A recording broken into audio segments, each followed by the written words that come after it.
Hi everyone, I'm Ayesha. Thank you so much for coming. I hope everyone can hear me. It's so nice to be at this beautiful bookshop, and already I can feel the warmth, so I'm hoping for a good, deep, kind of engaging discussion. So we will chat for a little bit, and then Nida will do a Q&A, and then we'll chat some more, and then maybe another, Nida will do a reading, and then we chat some more, and then Nida will do another reading, and then in the last half hour we'll open up for a Q&A. So I'll start by saying congratulations on this very beautiful book. Can you tell us a little bit about how this book went from kind of like, even how you came up with the idea, and then how it went from an idea into this, this thing we're holding in our hands? Yeah. So it started in 2023, I think. I was just finishing my master's at Birkbeck, and I had poured every ounce of myself into my thesis, and I was quite worried that I would get very depressed after I submitted it. So I think I was trying to mitigate the impending doom, and I thought it would be nice to do something like not too cerebral and not too stressful, so creative writing kind of made sense at that time, which in hindsight was maybe naive because I think it was quite cerebral and it was quite stressful. I didn't know at the time. And then my thesis looked a lot at the politics of belonging in Black British fiction. So I was kind of both looking at the content of the novels as well as looking at their wider reception within the publishing landscape. So I kind of knew that I wanted to explore similar themes within my creative work. And initially, I think I just started with the vignettes about the bookshop, which when I was workshopping it maybe felt a bit monotonous because it was just kind of like one after another. And I knew I needed some sort of like kind of ribbon to bind everything together. And that's when I thought of the 10-week creative writing course, because I thought, well, that gives me a scaffold to kind of work with, and it means it'll be a slim book and I'll be done soon. So that kind of carved out an opening for the other narratives to seep in. So yeah, that's. Do you mean the creative writing course that the protagonist does, or did you yourself also? The protagonist does one, and I had also done a few, because I don't have a writing background. I'd only written academically before, so I felt like I definitely needed some tutoring. And with your original, the master's, yes, you said you learned about the sort of reception of, do you feel that kind of prepared you for now kind of entering this landscape, or do you think it informed? Yeah, I think maybe yes and no, because I think in my dissertation I was criticizing the more mainstream publishing space and how often like the work of female practitioners of fiction is read really reductively, so that either as a gateway into studying the community or as a confessional narrative, and I was arguing for a need to expand those critical parameters. But I feel like my trajectory has been like quite different, because like Hajar are so politically principled, and I think maybe the reception of my work has been through the lens of Hajar Press, and I think that's helped a lot, and I don't think that's something I've had to grapple with, if that makes sense. So thank you. I don't know if people are familiar with Hajar Press, but it's been this kind of monumental feat of an independent publishing house that was set up solely with this kind of purpose of political integrity, and the way that they've carried forward has been amazing to watch, and you can see it in their writers and the work they publish. And it's just three incredible people, which it's unreal. Still continues to blow our mind. But and what about that bit of the process? How did you find a publisher? And so initially I thought I would do everything the traditional way, so I thought I would have to get an agent to then be eventually published, and I started sending it out to a few places, and I think everyone was very enamoured with the writing, but very unsettled by the politics. And I got a lot of, you know, you write really well, but not this one. But have you got anything else to show us? And I was like, no, because I can only write one thing at a time. So this is all I have. So I found that quite tricky, and there was some misalignment in how to pitch it. So for me, the book is about work and words, which is what the tagline is now as well. But I think someone wanted me to pitch it as like a book about the brutal realities of living in a brown body, which I just find so, that's the reaction I had. So just in a way that completely glosses over why life might be difficult for people of colour, and just kind of sensationalises the suffering of it. And then I had gifted one of Hajar's book to one of my friends, who can't be here today because she didn't know she had to buy a ticket.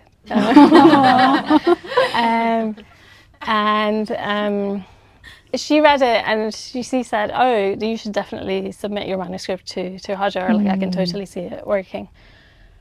And I thought they're probably inundated with work from, you know, every POC writer. I was like, oh, what are the chances? But I thought I would do it anyway. And then I think I got a response quite quickly, maybe within a month, which was amazing. And my only grievance is that Farhana got back to me on the 1st of April. So I thought it was an elaborate April Fool's prank. And then I remember I had to send the email to my partner to just make sure that. And then he was saying, well, why would they write such an effusive email? all the more good at And I was like, I don't know, maybe they're really out to get me. But then we spoke on Zoom, and, you know, I signed the contract, and And was it, and from signing to publication, was that a shorter? Yeah, I think it was a lot shorter than it would be traditionally, because I think one of the books was maybe taking a while to edit, so then I was asked if I wanted to sort of skip in the queue and go first, and I was like, yeah, that would be great. So it happened quite quickly. So I think, because that was in April and it's Jan now, so less than a year. I mean, it's interesting that you say the politics of the text was a kind of like maybe a factor that made people hesitate, because I think the other thing about the book is also its form. Like, it's very experimental in form, and so many publishers are stuck in this thing of like traditional, like we publish what has already been done. So that is also something exciting and new, which is which can be. Yeah, definitely. And I think that was something that was quite important. You know, a few people did suggest reworking it, but I think the form was quite fundamental to how I'd envisioned the text would work. So I think I wasn't really willing to kind of negotiate on that. So I'm glad I persevered, because it's worked out. Yeah. Maybe this is a good time to give people an idea of what the book likes. Do you want to do a little reading? Yeah, that sounds good. Should we do the bus scene? Which one is that again? What page? It is 68.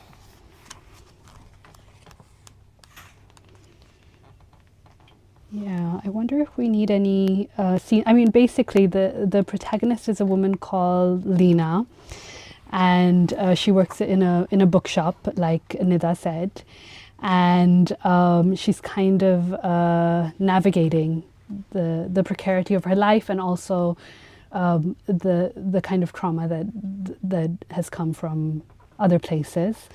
And she also is very, very preoccupied with words. And this section kind of illustrates that. It would be interesting to hear about your own kind of relationship with words after, maybe. Yeah.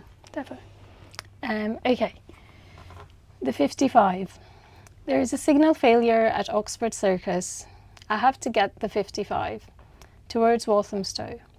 I'm barricaded in the back by a group of boisterous boys and an auntie with a vermilion bindi. She's watching a subtitled soap on her phone, without earphones, of course. She tuts at our noisy denizens, turning up the volume in retaliation. Her coarse sari scrapes my thigh. I silently curse TFL. The bus sputters forward on the A road, hemmed in by traffic. A man gets on at the next stop, smelling like deep-fried vomit. He staggers towards the back, unfazed by the bedlam. Hindi dialogue and high-pitched cackles. The doors hiss as he sinks into a recently vacated seat, garish blue with an ochre pattern. I close my eyes and pretend I'm in a sensory deprivation tank. When that fails, for obvious reasons, I try looking out the window. Past a flock of cropped bangs and bad dye jobs, I see a co-op sign. It's split over 2 lines, stretching out, having shed the hyphen. Is this enjambment? I make a mental note to ask Lydia. I take in the typeface. It's soft and round, presumably to connote comfort. I wonder if it's a beautiful word or an ugly one. Somewhere in the middle, I decide. I open Google Keep and make a list of words that sound similar.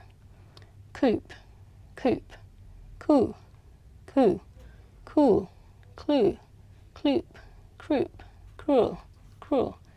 I stop when I get to 10 and try to memorize them, again and again, until the phonemes feel foreign. When a set of lips next to me says, I'm getting off here, I stare at them, confused. And then in the text itself, she has that list a few times, repeated it a few times, so you kind of feel the impact of that yourself a little bit. Yeah, which I don't think I could read it 6 times without cracking up. So I skipped that. Yeah. Did the title come? When did the title come? Because the title is COOP. So yeah, not co-op. Yeah. I think the title came quite early on, and I quite liked the title because it worked on 2 semantic levels. So coop as in a chicken coop, because there's a lot of kind of corporate claustrophobia in the book, and then coop as in what the co-op sign also looks like.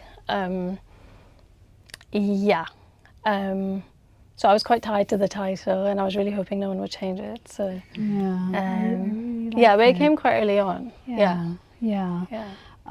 And with, I mean, it would be interesting to know what you think that Lena is doing with this practice of kind of taking those words, and because to me there seems to be a self-soothing element to it, or why do you think she goes in definitely. I really like that framing of it as self-soothing. I don't know if I'd explicitly thought of it like that, but yeah, I think I agree with that. So she's doing the creative writing course and maybe exploring it as an avenue where she can exercise some sort of agency. And I think this scene's quite early on, and it's maybe where the line between her life in the bookshop and this new life that the creative writing course is giving her has sort of started to blur. So I think she thinks of what she learns in the creative writing course when she's just going about her day, and then those words start to seep in. Yeah, and maybe it has this sort of like hypnotic, self-soothing effect on her, where she's able to sort of calm herself down with them. Yeah, you also kind of see, I mean, to me it's also a reflection of what the writer often does in kind of breaking apart words or obsessing over words, or kind of both escaping from the world using into this other world of words, but also, like you said, trying to get a sense of control and agency via some kind of building. Has this been is this like part of the reason why you kind of became a writer? Have you always had a fascination and preoccupation with words? Originally, I would say just reading words, and maybe trying to remember what I'd read. Did you read a lot as a kid? I read a lot as a kid, but I won't say I wrote a lot. I think I'm quite late to writing. And And I always felt like, you know, if I wanted to write something, I would just not have the words despite reading so much. So I think that's something that came quite late. And I think I exclusively read fiction for a very long time, and I was very opposed to poetry until one of my friends, Ollie, who's here, he essentially forced me to engage with it. What was the poet that he first recommended? I can't remember if there was a specific poet. I think there was just a general veneration of poetry, and I think I just got quite sick of the pontificating, so I thought, okay, I'll read a poem. And I think it took a while, but once I realised that it's not necessarily about getting it, it's just getting what you need from it, right? So that could be a phrase that you like, that could be a feeling that it makes you feel. Then I think I really fell in love with it, and I think I started writing poetry before I started writing prose, so that was the kind of way into it. And you see that kind of difference in style from poets who kind of turn to prose. There's something there that explains the experimental nature of it. Yeah, I suppose so, because it's not a traditional narrative in that sense. Speaking of agency, I think one of the most arresting bits of the book are around Lena's relationship with food. And there's so much there, but at the same time it feels like it's all told at such a slant that it's almost like a blink and you miss it thing. Like on the one hand it's so important and so clearly so deep and painful and serious, and on the other hand it's only ever hinted at. I mean, maybe a bit more, but on some level it's hinted at more than looked at directly. And I wonder if that's like the protagonist's kind of fear of looking at the thing or saying the thing, or whether like it's the writer being protective over the like I was curious as to how this was depicted and why.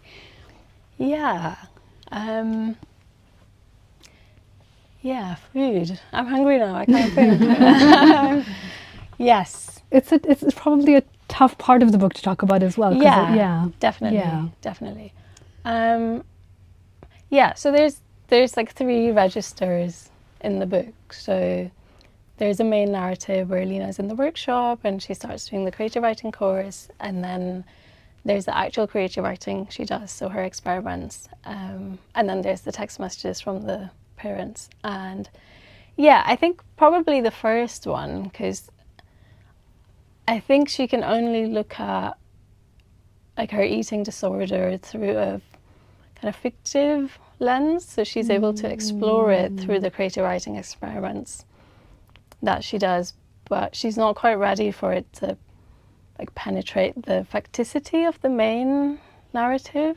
So I think that's why it's sort of kind of quite oblique, and I think I didn't want to give too much away and I wanted to keep it quite cryptic, partly because there is a lot of secrecy surrounding an eating disorder, right? That's and partly I think I also wanted to involve the reader in the meaning making process and see what they're able to bring in to kind of almost write into those apertures that I'd kind of created. Does that make sense? That's really beautifully put. That's really nice. Also because her relationship with her eating disorder changes as the book develops, and her relationship with her writing is changing as well, and those seem connected. The ways in which she tells the story changes what's happening inside her, right? So there's something... Yeah, definitely. Yeah, so you're demonstrating something quite profound there, I think. Yeah, because I think those are the 2 like outlets she's exploring, right? There's the kind of food and exerting more control over it. And then there's the writing. And she's sort of like looking to both for answers, and as the book goes on, we kind of see what she leans towards more. And do you think it's that itself, the fact that she's able to invest more in herself and her self-actualization, that... I think so. Or I hope so, anyway. That's beautiful. You also mentioned the text from the parents, which are so... I don't know if you want to read one out. How do you feel? Because they're really moving. Is there any Okay. that you'd like to? I'm going to assume we want one of the dad ones because I think the mum's unloved. Oh. No, I'm So, kidding, so I'm the kidding. text is interspersed with these texts that she gets from her mom and dad, and they're cued with like, yeah. Maybe I can read.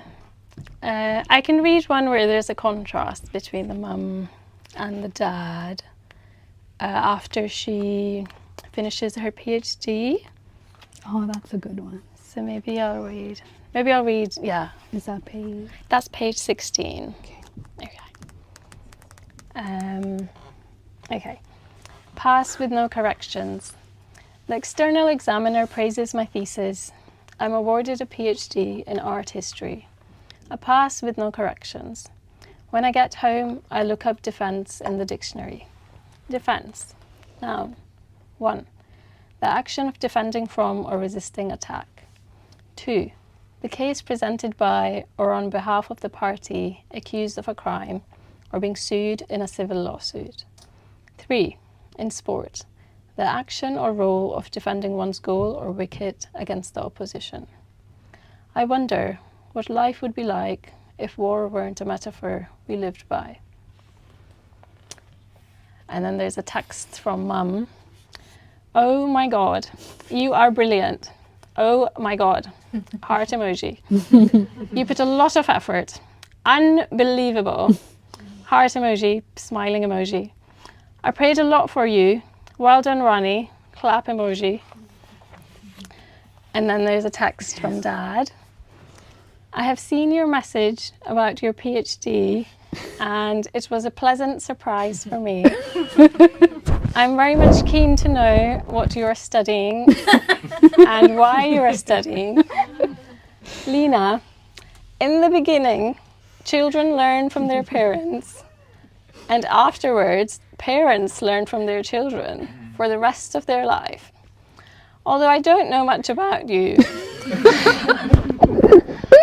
but what I know is that you must be doing the best. So, dance, little lady, dance. Brackets, a famous song. It's so sweet, like it's so relatable, and it's so the ways in which his it's very funny. Have again like the biggest, I'm sure you wrote about this in your thesis, but the annoying, and I faced this with my own writing, the annoying thing of people assuming that your book is like the protagonist is you and all of that. I mean, these texts kind of lead people's temptation that way, but I'm going to try and like that's not what I'm saying, but I'm asking, like, by the way, have your parents read the book and what did they think? So I gave everyone a copy of my book at Christmas. All your family members? Yes. Oh, my mum has read it. I think she finished it the other week and she said it made her very sad and very proud. So I'll take that. Yeah. The others is unclear at the moment, but we'll see. Yeah. How did that feel, kind of giving everyone a copy of your... Yeah, it felt really special. I think my mum reading it felt even more special because she's never read any of my writing before. And the only thing I'd written before this that I was proud of was my dissertation, which was so dense that I actually wouldn't really want her to attempt to read that. So it was really nice to be able to share something like that with her. Yeah, it's really special.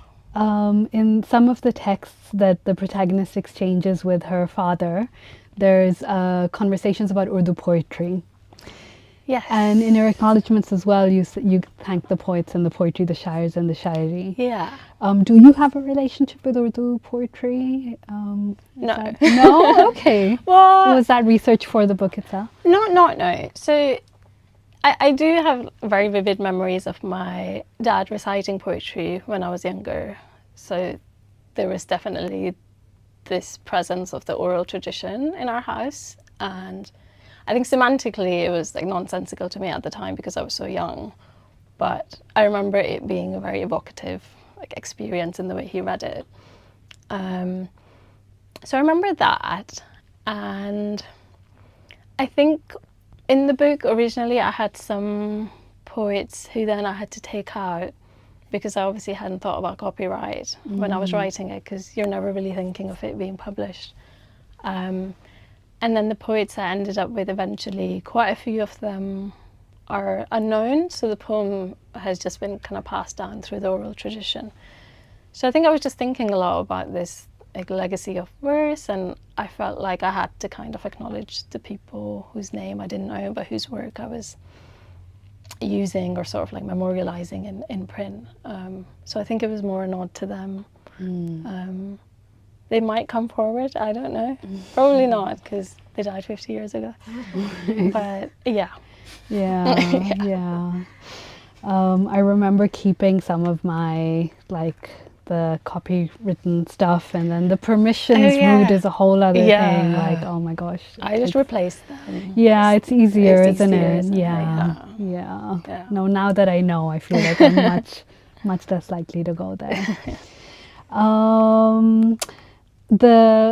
As I said, the protagonist works in a bookshop, and she feels, and this makes her feel kind of cynical about literature. She says books sort of become reduced to commodities and lose meaning for her. And I wonder if your relationship with literature has changed since kind of being, even though, like you said, Hajr is a very different kind of press, and even this bookshop, it's been so nice that you're getting to engage with spaces, independent spaces, but nonetheless, have you felt that kind of thing of, oh, like suddenly I am a commodity, or my work is a commodity? Have you had that feeling? Has that felt strange, and does that affect the writing itself? Yeah, I think it definitely made me more conscious of it, and I think that because the book is quite metafictional, I did think about the book as a product as I was writing it, and I tried to like envision this interstitial stage almost, where the book is not quite a mass-produced product and it's not quite a loose leaf manuscript, but like I wondered if there's a space in the middle somewhere where the book is being bound by someone with like care and compassion and curiosity, and then there's a bit in the book that speaks to this where Lena looks at point of view in her creative writing course, and then she writes a poem from the perspective of a book that's being bound by someone. I don't know if it helps if I read. Yeah, please. Yeah, have we got time? I think we do, yeah. Okay, maybe I'll do that. Okay.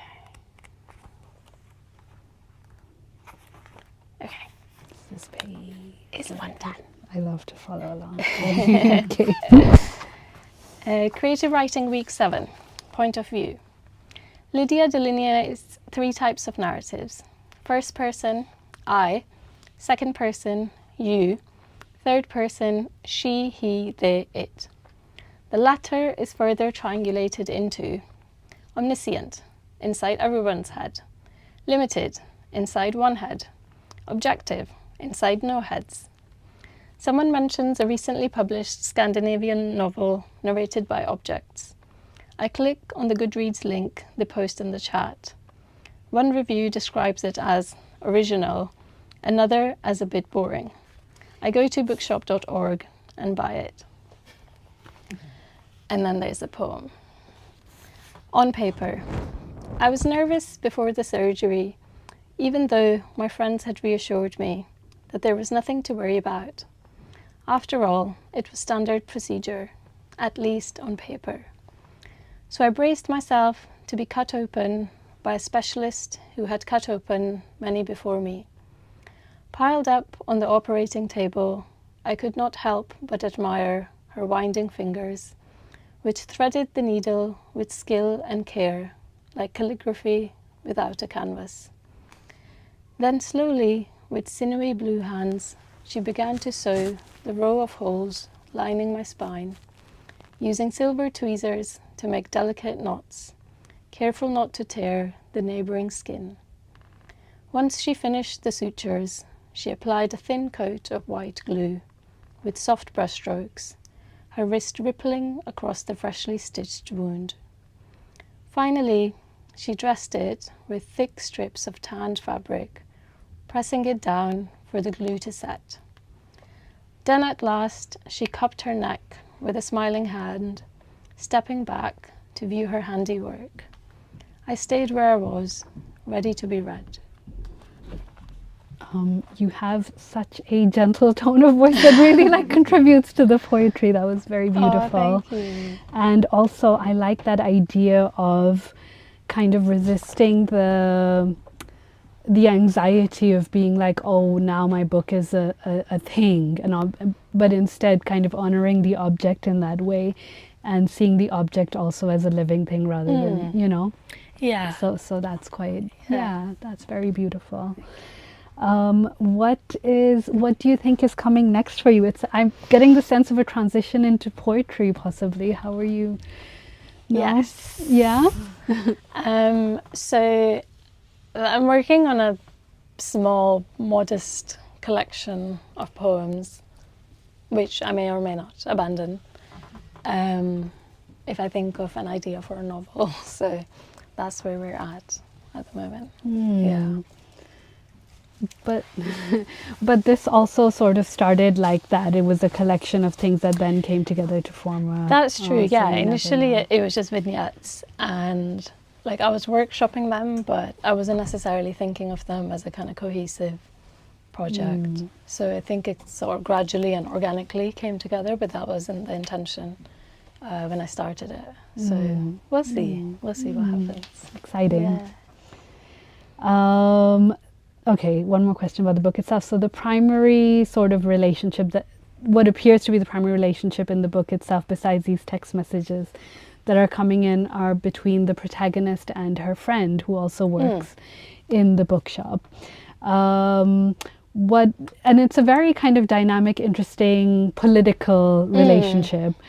What was your sort of motivation behind keeping this friendship so central to the? Because Lena goes on like one terrible date, but other than that, there's no like none of that. Really, it's like the friendship that seems to be the core. Yeah, I think maybe that kind of ties to the title, because you know, co-op is also a cooperative, and I think I had that at the back of my mind, that she's got all these things in her life that she's grappling with, but she maybe doesn't have a very strong sense of community. But I think maybe Belle as a character, because they're so warm and loving and caring, I think it allowed me to just insert a sliver of that in Lena's life, and maybe to suggest that in the future, when she's figured out the answers regarding food and writing, then community might be something that she could grow into more. I was trying to make it less bleak, I think.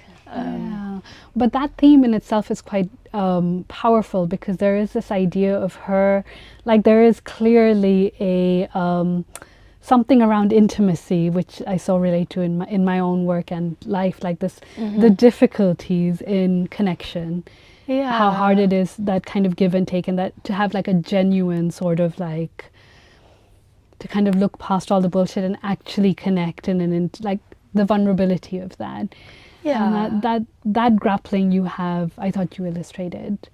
Definitely. And I think because like she's wrestling with so much, like materially, I think she just doesn't have the cognitive capacity to go and build a community, or to let people into her life, because I think she's so exhausted and run down by, you know, the calorie counting and the daily humiliations she's experiencing at work. So I think I kind of wanted that to be an element of the book as well, that if you're so politically run down, it can be quite difficult to then engage with people who, ironically, you need to get you out of that dire situation. So it's a sort of vicious cycle in that sense. Which I think is something that so many of us can relate to, especially living in a city like this, where everything's so fast-paced and individualistic. For sure. Do you, I mean, it's interesting because you seem to describe the book as bleak often, but there's this like real hopefulness and humor and joy as well, I thought. That's true. Originally it was more bleak. I think now I have injected some more humor into it. Has the process, like, has it been daunting? How does it feel today? Like, launch day finally? Has it been... It feels so surreal. Yeah. Like, I have completely disassociated, Yeah. which is why I'm not really looking at the... Yeah. Sorry, I'm not looking at anyone. I'm not making any eye contact. But it feels very surreal and strange, but in a brilliant and beautiful way. Yeah, I remember on my launch day, I was describing it as like the volume's been turned up on life. Like the highs kind of felt higher and the lows felt lower. Oh, wow. So disassociation might be a good strategy. Yeah. Yeah. Yeah. Earlier, I described it as my funeral. People say wedding after I heard funeral. I don't know why I before. went straight to funeral, but I was like, Really? everyone I love is here, and I got flowers. Is Oh, this yeah, what it's like everyone's to talking die? about what they like about you. It's Yeah. shall we open it up maybe to Q&A? Do people have questions? Otherwise, I can keep going. But if anyone would like to ask anything, the floor is open. Yeah. I'll ask a question. Hey, I was just wondering, like, the book has like a baseline, right? The kind of list of songs at the start. Oh yeah.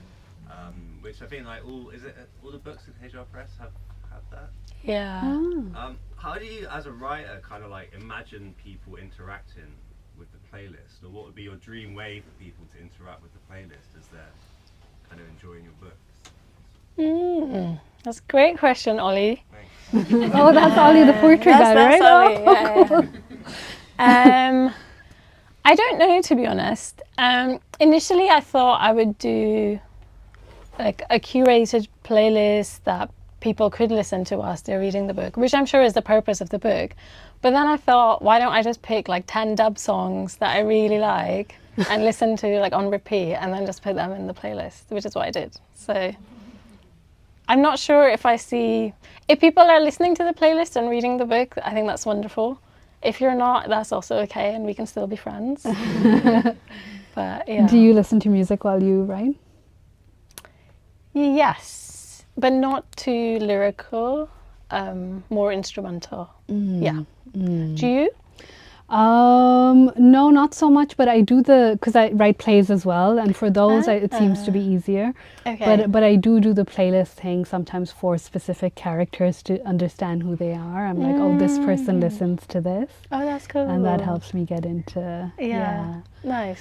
But if Hajar does playlists for each of their books, does that mean that they asked you to then like compile it? Oh, that's how it Yeah. oh.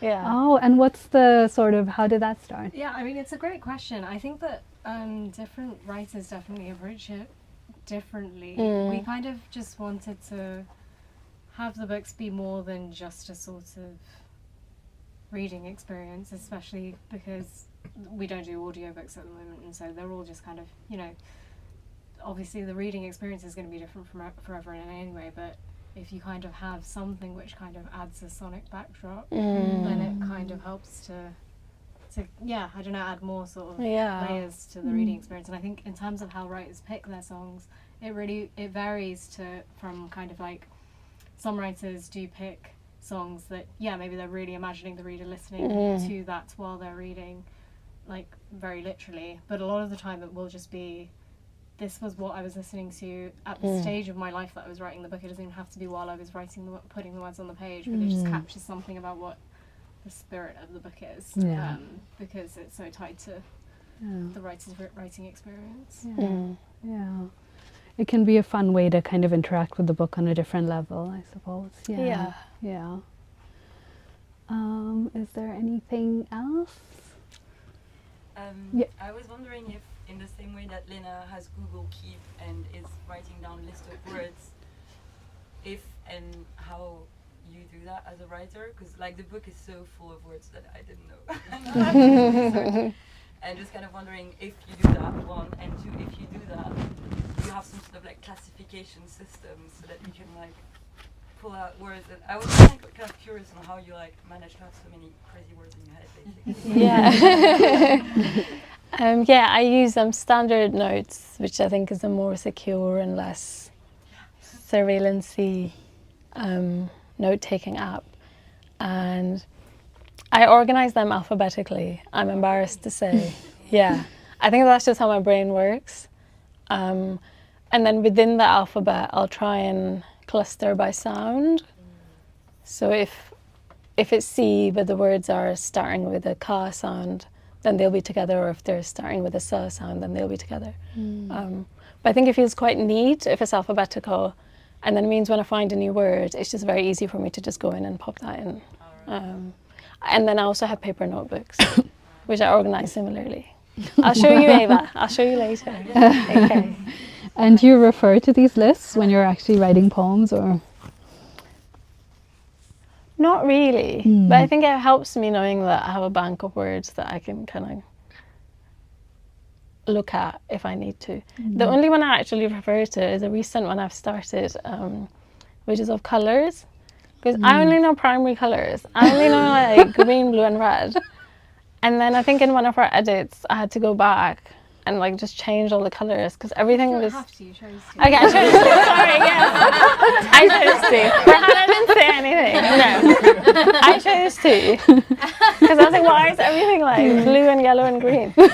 And then one of my friends who's here, Leona, she's very good at colours. She taught me the colour periwinkle. So now I have a list of colours. So I do refer to that when I'm writing something, so I know what the colour is. Oh. But with other words, I'm usually okay. Yeah. And I'm like, I don't even know what periwinkle is now. I feel like it might be duck blue. Oh yeah, close. I was thinking something like that. Yeah, close enough. Oh, that's a pretty color. Is that in this now? That's something? No. Oh, That's in the okay. next one maybe. Oh, no. Yeah. There's also like the ways in which moods are created via color. I think Toni Morrison maybe used to do that a lot, but it's I've never been able to do that, but the idea of kind of infusing moods by mentioning certain colors over and over. There's I a need lot to read that more can be colour done. theory. Yeah. Yeah. Yeah. Do we have more questions? Yes. Obviously, like the timeline of the book, do you have like after, or like in your head when you were writing it? How come you stopped where you did, or like do you have thoughts of where Lena is now, or in your head even, or do you write them and not use them? Or? Yeah. So initially I actually stopped on the penultimate page, so I didn't have the morning after section. I ended it on a room of one's own 4. And then I kind of wanted to leave it really ambivalent and for the reader to decide what happened after. But then I thought the world is on fire, so maybe... Some hope. Yeah, maybe I think some hope, and I think maybe I needed that for myself at the time. So I think for me then it made sense to end it on the morning after. And as to where Lena is now, well, I hope she's happy. In my head, she's definitely happy, or at least less depressed. So I think, yeah.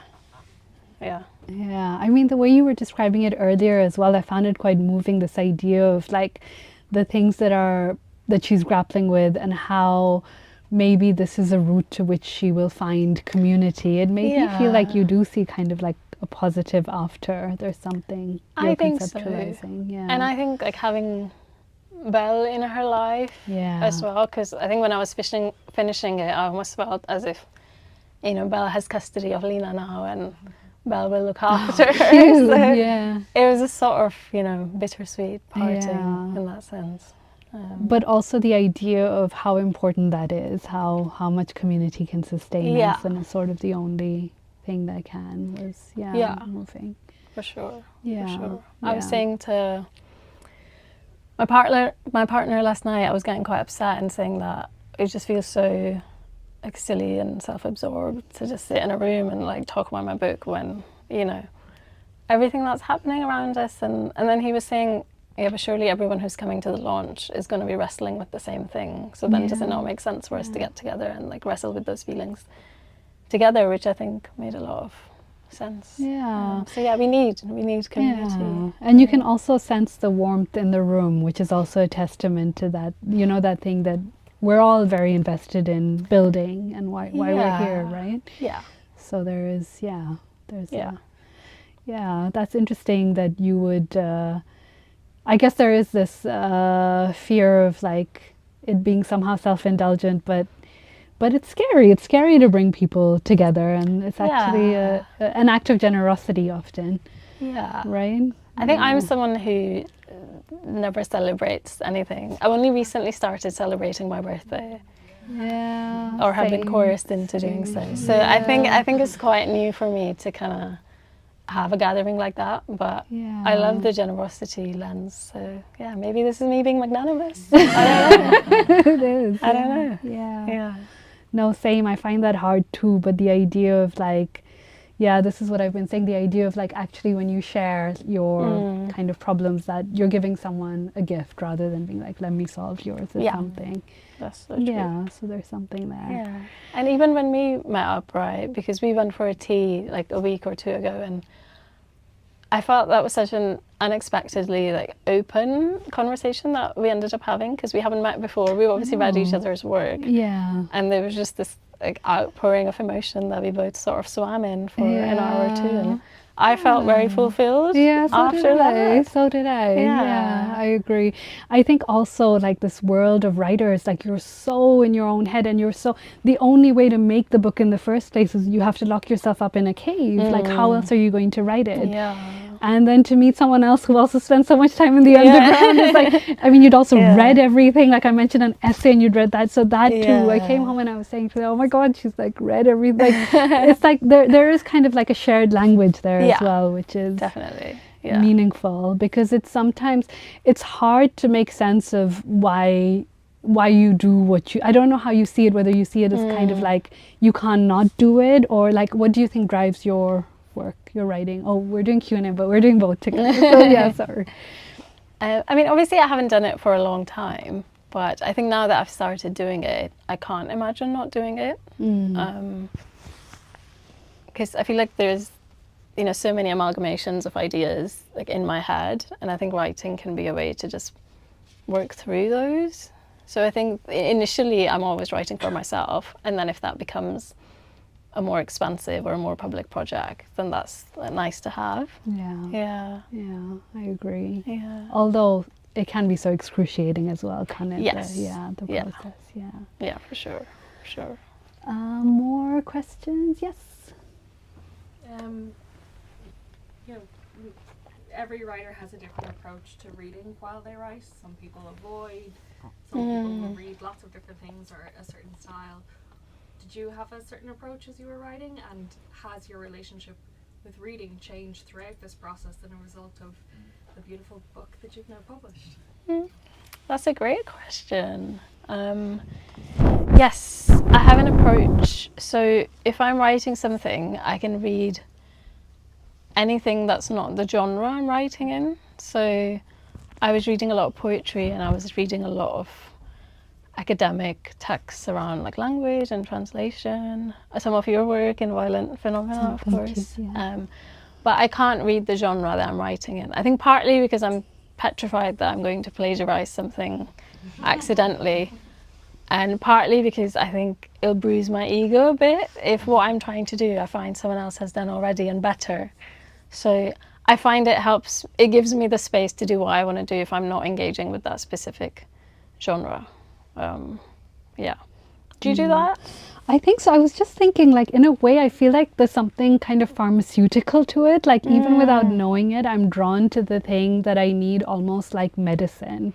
And it's the exact thing that I'm grappling with.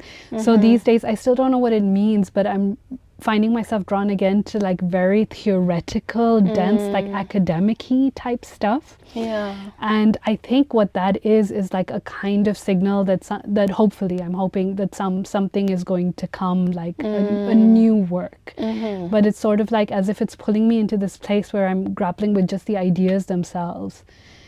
But I sort of follow it and then see what comes. But yeah, I can completely relate to not. I mean, it's both. Sometimes I read only that, like, Yeah. My new book is there's a dog, and suddenly I find myself reading like only books about dogs, but like kind of like Yeah. academic, so it's a different genre. Professor Dog. Yeah, yeah. But yeah, it's sort of mixed. Yeah, poetry. I haven't read that much poetry. Who are kind of poets that you like? No, I'm not going to be able to name a single poet. No, I'm kidding. So there's lots of poets I really admire. I love Victoria Adukwe-Bully. Oh yeah, you were saying Her collection Quiet, which I don't know if people here have read it, but it's all about having a very rich interior life and like finding meaning amidst noise. And I think I cried for 3 days convulsively after I read it, because it was just so life affirming. And yeah, I think it's a beautiful book. And I also love Ocean Vuong's work, just like how voluminous it is in its vulnerability. My friend Bushi, who sat there, we joke that Ocean Vuong should be called Open Wound, because there's just this like avalanche of emotions in his work. And I think it's really, really beautiful work. So those would be my recommendations if you wanna. I remember listening to an Ocean Vuong interview where he was like, very often just has to go into a very quiet, dark room and just sit, and I so relate to this feeling. He cries in every interview, which I think is so great. I cry before mine, but I love that he just does it mid-interview. Yeah. Sometimes it can become a part of the performance, so I don't know. It's complicated. I think Ocean can do it. I'm not sure about us. Have you the poetry or the prose? Which of the two appeal with Ocean Vuong? With Ocean Vuong. Oh, I think both really. I feel his prose is also so poetic, and I think he breaks all the conventional rules of creative writing. Like his latest novel that I read, he starts with like a 16-page description of nature, which he actively tells his students not to do. So I find it really beautiful, and I just love how much of an open wound he is. Arundhati Rai has this really nice quote where she says, "The living in the world as a poet is like living without skin," and I think there's something so defiant about being able to experience things so deeply when the world around us is constantly trying to inure us against violence. So I think poets who are able to do that, like, I really, really respect, especially as I'm quite repressed. So, but I'm working on it. I don't know about that.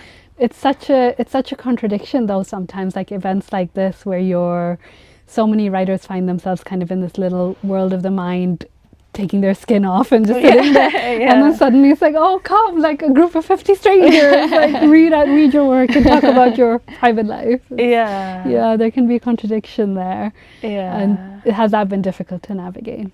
A little bit, I think via text I'm fine, like if someone wants to speak about the book, but I think if someone comes up to me and says something in person, I think I just shut down. I'm like, let's talk about you. What have you been up to? But I think I'm also very fortunate to be in a place where that's something that's happening, so I'm trying to disassociate less and enjoy it more.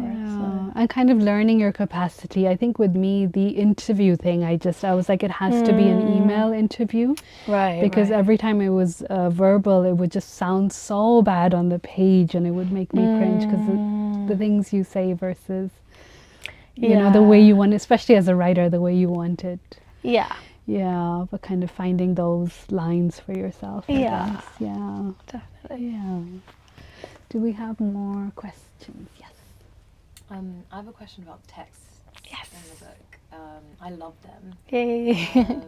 So yeah, like I have read them out to people to be like, it's so like relatable. Like it's relatable, but it's also very easy with text to kind of make parents like a caricature or like stereotype them.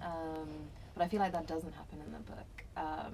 And it's kind of cool that it doesn't happen, and they feel more like they don't feel like static characters or static people and their relationship. So I was just like wondering like your thought process of like how you decided first to do texts, and then also like it's not purely comedy in the text, but that's also a comedic element. But yeah, how you decided to like make it so that it wasn't like, oh, you know, it's very easy to take. It's very easy to like the typical South Asian that's so parent. funny. Yeah, for sure.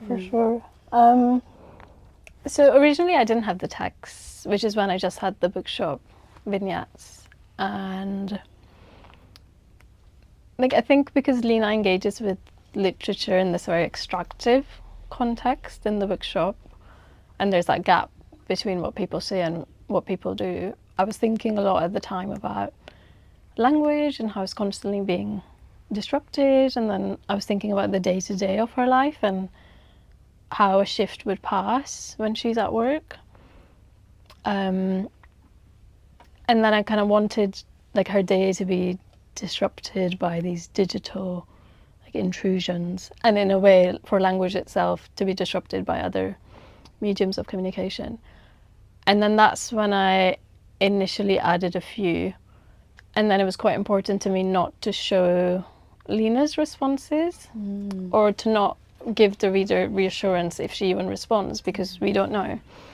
And I think because of that ambiguous space, I think maybe that allows the parents to retain more complexity as characters, because we don't know the backstory and we don't know the exact exchange that's occurring. And I remember when I was workshopping it, it was very much like Marmite, because some people love the text and other people despise them. But I think you need the text in the book for it to work, so I'm glad that I kept them. And I'm glad that they come across as multidimensional people, so that's great. Yeah, there was something about the text that, again, like the eating disorder, there was something funny that happened where most or almost all the texts kind of seemed to imply like very supportive, sometimes overly concerned, kind of like loving parents.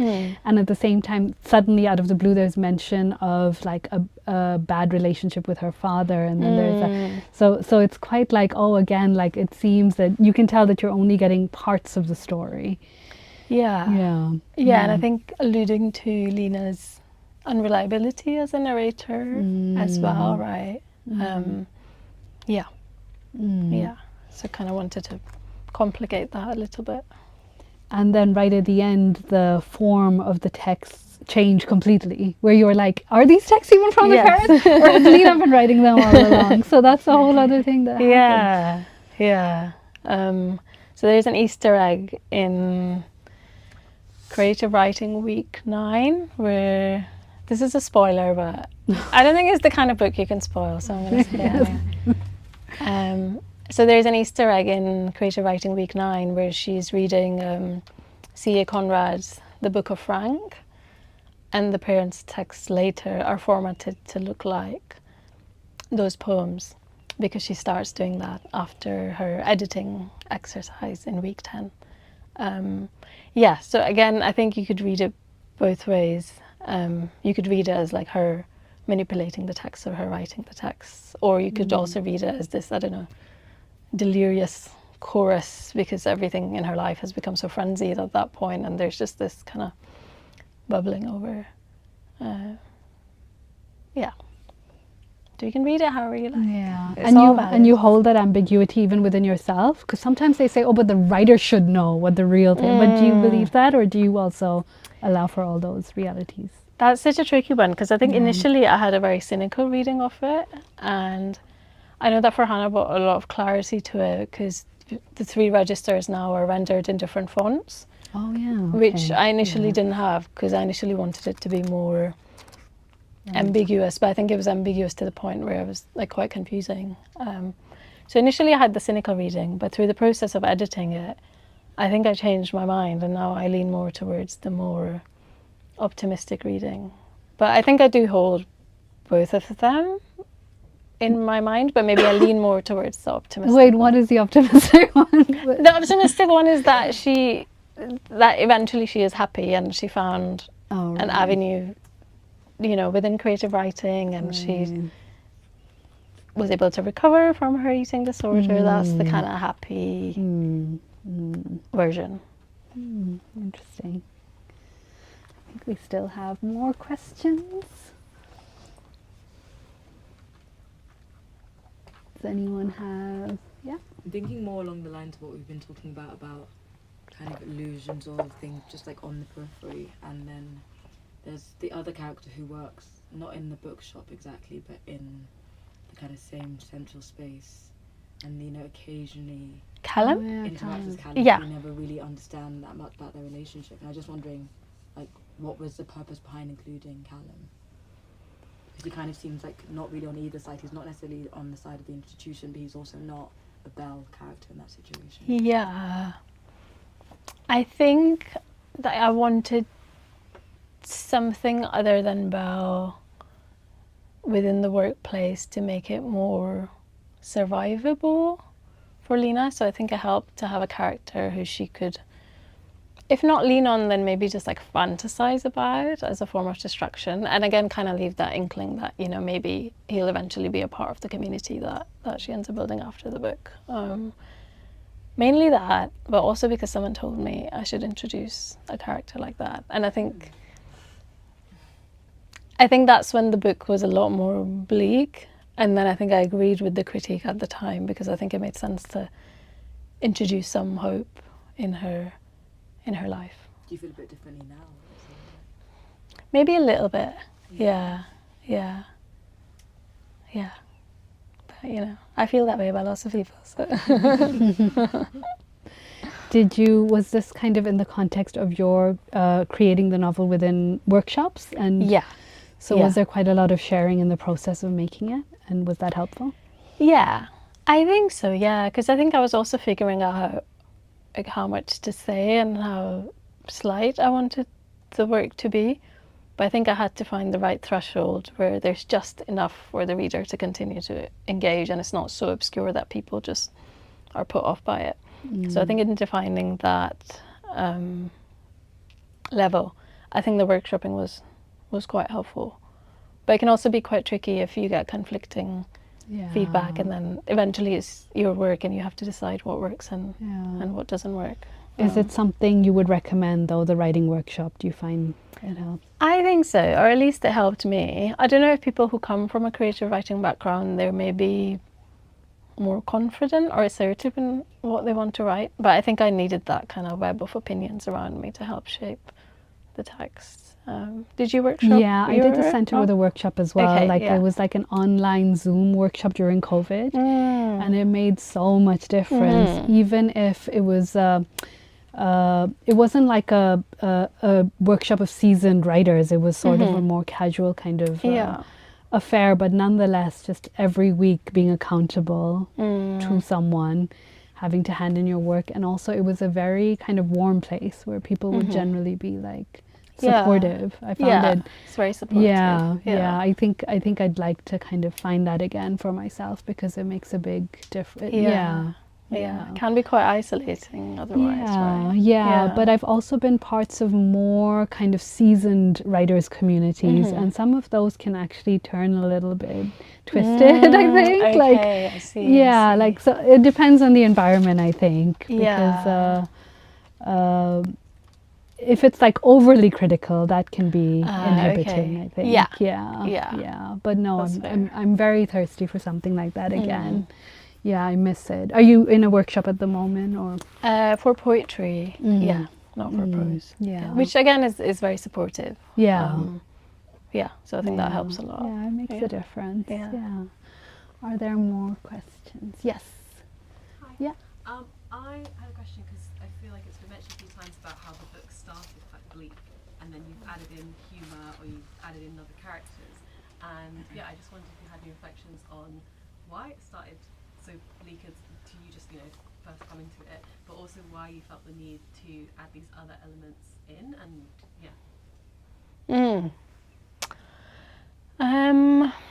that's such a good question. I think maybe the book started from a place of emotional immaturity when I was at a stage in my life where I was very despondent. So I think maybe it was initially an outlet for me, and then I started doing some therapy. maybe that helped me change my outlook. Or maybe if not change my outlook, then I think detach myself from the work, and then there was a point where it stopped being a cathartic project for me, and then it became a literary work, and then I had to think about what works for the text and what doesn't work for the text. So maybe initially there was an element of self-indulgence, which hopefully gradually ebbed. Yeah. That's a really interesting response.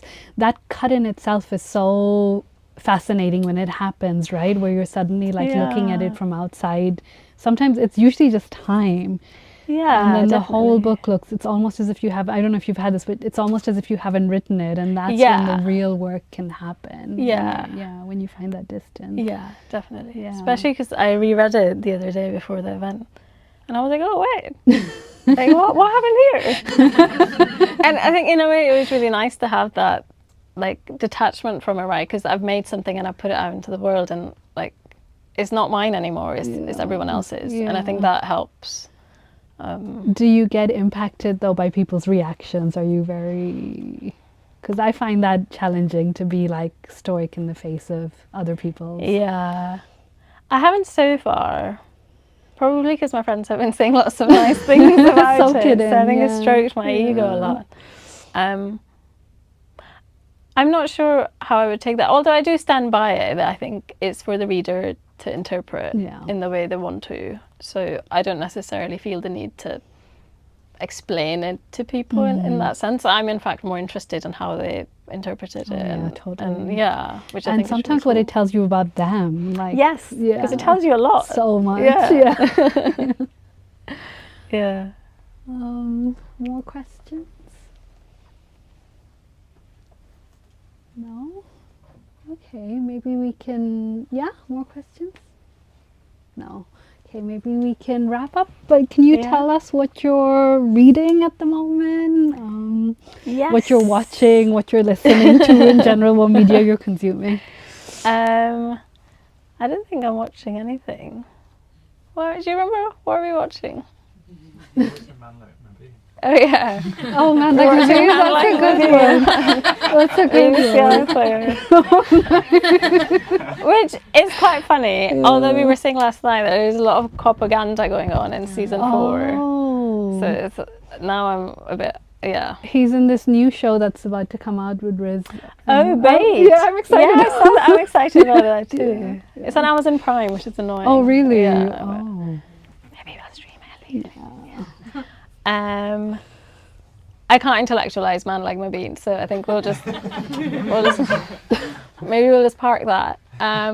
For reading, no, but there is something about it. Like Man Like My Beans would not have existed a decade ago. There's something about it that's like, And I feel like that the propaganda has like intensified over the seasons. That's interesting. I didn't know about that because I haven't seen the latest. Because initially I was like, okay, maybe just a bit of, cop washing. Now I'm like, why are they best friends? I don't understand. Yeah. That's for the book 2. So I'm not reading technically, but I recently read Mother Mary Comes to Me by Arundhati Roy, which I loved. Even though I tend not to love memoirs, but I think this one was really well done, and the way she depicted her relationship with her mother and like how she's constantly been like untangling the kindness from the cruelty. I think that was just so well done. Wow. So I would recommend that. I know it's a hardback, but yeah. What are you reading? You mentioned it to me and I was like, oh, it's a hardback, and then I went to the library, but there's like a wait list for it, so I still haven't got it. But then you got that book about the dog from the library. Oh yeah, you did. What was it called? Do you remember? I can't remember the name. Adelaide something. Anyway, that was interesting. Yeah, it had a dog on the cover. Yeah, whatever. But so I recently, a good book that I recently read is Perfection. We were talking about this as well. By Vincenzo Latronico. Yeah. It's translated from the Italian. And it's about like a couple who are like these digital nomads, and they're trying to create this life essentially of perfection. And there's something about it that captured something in our culture that just felt so kind of resonant, but he wasn't so judgy or critical that that it became like, oh, look at them. Like it wasn't, it's really like a mirror, you know? Like Yeah, there's like definitely. something in that book Yeah. that shifts something within you, I think, when you read. Like those are my favorite kinds of books. Where Yeah. It's like a I mirror, really liked you it know? as well. Yeah, it's a Yeah. good book. Yeah. Yeah. Amazing. Okay, if we don't have any, if we don't have any more questions? Maybe I can do a quick shout out before we yeah, finish. go ahead. So some friends from the London School of Solar Punk are here, and I'm going to do a little event with them on Tuesday. Ava, do you want to say something about it? Yeah, that's for the real fans, people who the same book but in a different place. I'll say precisely the same things as I did It's today. going to be slightly different though, because we're doing, with Ali, we're running a series of events called Union Futures, and it's kind of to reflect on and imagine the futures of work. And obviously Nida's book is very much about the world of work, so we're going to also have a discussion, but maybe more like delve deeper into like the topic of work and how you depict it in the book. And yeah, as part of this event, we also have corporate confessions open mic. Where we get, I'm sure Nina would have probably not done it, but maybe Belle would have taken the mic. Oh yeah, So, yeah. if you've got any good anecdotes about work, and if you want to see Nida again, come to Pose Bar on Tuesday. It's at 7:30. There'll be some dinner, and I've got some flyers as well. Yeah. Joe, maybe we could give you some flowers. Yeah. That's it. I think. Amazing. Sounds fun. Thank you so much. So we're going to stick around to sign books and to chat or whatever. Yeah. Thank you so much for coming. Thanks, and everyone. for celebrating with us. Yay.